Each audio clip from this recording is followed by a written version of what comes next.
ISRO TOC recursive ఎన్యూరబుల్ లాంగ్వేజెస్లో ఒక question. The given following context free every context free language L is recursive. There exists a recursive language that is not context sensitive. ఇప్పుడు అది recursively enumerable language, context sensitive, context free, regular.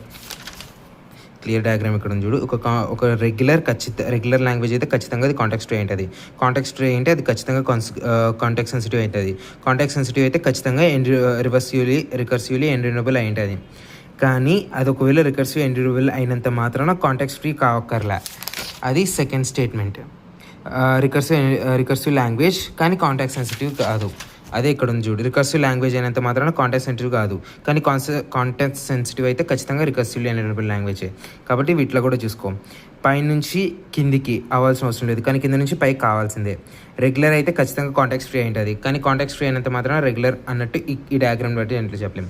Recursively language అయితే context sensitive అవ్వాల్సిన అవసరం లేదు, కానీ context sensitive అయితే recursive language అవ్వచ్చు. ఈ డయాగ్రామ్ బాగా గుర్తుపెట్టుకో. రికర్సివ్ ఎన్యూరబుల్ రెగ్యులర్ అయిన ప్రతిదీ కాంటెక్స్ట్ ఫ్రీ అవుతుంది, కాంటెక్స్ట్ ఫ్రీ అయిన ప్రతిదీ కాంటెక్స్ట్ సెన్సిటివ్ అవుతుంది, కాంటెక్స్ట్ సెన్సిటివ్ అయిన ప్రతిదీ రికర్సివ్లీ ఎన్యూరబుల్ అవ్వచ్చు. కానీ రికర్సివ్లీ ఎన్యూరబుల్ అయినంత మాత్రాన కాంటెక్స్ట్ సెన్సిటివ్ అవ్వాల్సిన అవసరం లేదు.